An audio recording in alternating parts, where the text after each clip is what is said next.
കൊല്ലം പൂരത്തിന്റെ ഭാഗമായി അണിനിരക്കുന്നത്.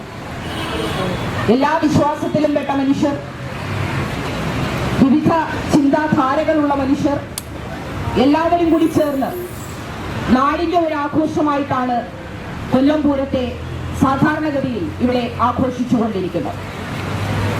അതിന്റെ ഭാഗമായി സാമൂഹിക സംഘടനകൾ, സന്നദ്ധ സംഘടനകൾ, യുവജന സംഘടനകളെല്ലാം അവിടെ എത്തുന്ന ജനങ്ങൾക്ക് സഹായം നൽകുന്നതിനും ആ ഉത്സവത്തിന്റെയും ആ ആഘോഷത്തിന്റെയും ഭാഗമായി മാറുന്നതിനും വേണ്ടി പരിശ്രമിക്കാറുണ്ട്.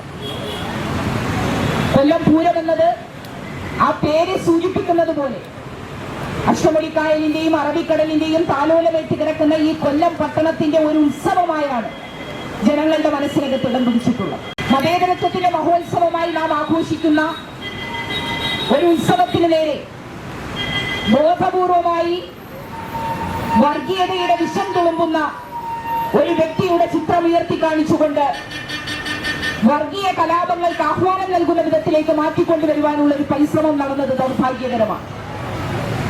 സാധാരണ നമുക്കറിയാം, ഉത്സവങ്ങളും ആഘോഷങ്ങളും ഒക്കെ ആകുമ്പോൾ വിശ്വാസത്തിന്റെ ഭാഗമായിട്ടുള്ള ചിത്രങ്ങളൊക്കെ ഉയർത്തി കാണിക്കാറുണ്ട്. സാമൂഹിക പരിഷ്കർത്താക്കളുടെ ചിത്രങ്ങൾ ഉയർത്തി കാണിക്കാറുണ്ട്. നാടിന് മികച്ച സംഭാവനകൾ നൽകിയ കലാകാരന്മാരുടെയും സാഹിത്യകാരന്മാരുടെയും ചിത്രങ്ങളൊക്കെ അവിടെ പ്രദർശിപ്പിക്കാറുണ്ട്.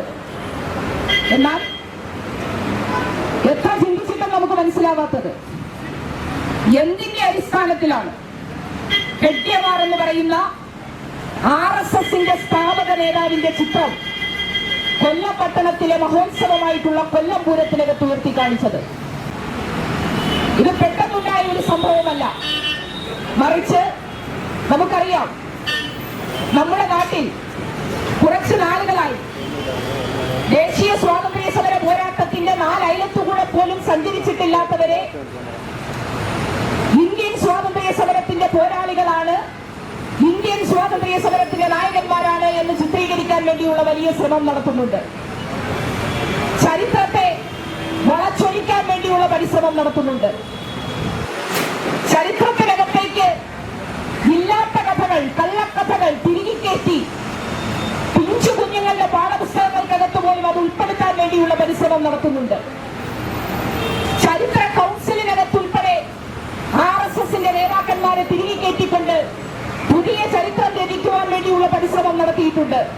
പക്ഷേ അതിനെയെല്ലാം എതിരെ അതിശക്തമായ പ്രതിഷേധവും പ്രതിരോധവും ഈ രാജ്യത്തിനകത്തെ പുരോഗമനകാംക്ഷികളായിട്ടുള്ള മനുഷ്യർ, ജനാധിപത്യ വിശ്വാസികൾ, മതേതര വിശ്വാസികൾ ഉയർത്തിക്കൊണ്ടുവന്നിട്ടുണ്ട്.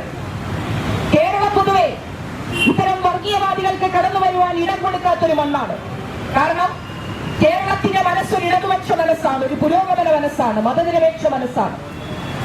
എന്നാൽ കേരളത്തിന്റെ ആ ഇടതുപക്ഷ പുരോഗമന മതനിരപേക്ഷ മനസ്സിനകത്തേക്ക് പോലും രഹസ്യമായി വർഗീയവാദികളെ തിരികെ കയറ്റാൻ വേണ്ടിയുള്ള പരിശ്രമം കുറെ നാളുകളായി സ്വീകരിക്കുന്നുണ്ട്. പക്ഷെ അതിനെയെല്ലാം കേരളം പുച്ഛിച്ചു തള്ളുന്നത് നാം കണ്ടിട്ടുണ്ട്.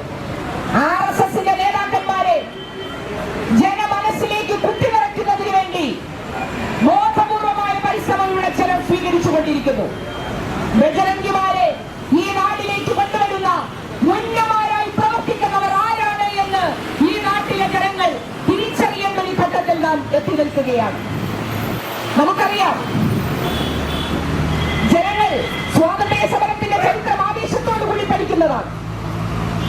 ആ പോരാട്ട ചരിത്രം എടുത്തു നോക്കിയാൽ ബ്രിട്ടീഷുകാരന്റെ പാദസേവകയും ബ്രിട്ടീഷുകാരുടെ മുമ്പിൽ മാപ്പെഴുതി കൊടുക്കുകയും ബ്രിട്ടീഷുകാർക്കൊപ്പം നിന്ന് ഈ രാജ്യത്തെ ഒറ്റുകൊടുക്കുകയും ചെയ്ത പൈതൃകമാണ് RSSന്റെ പൈതൃകം.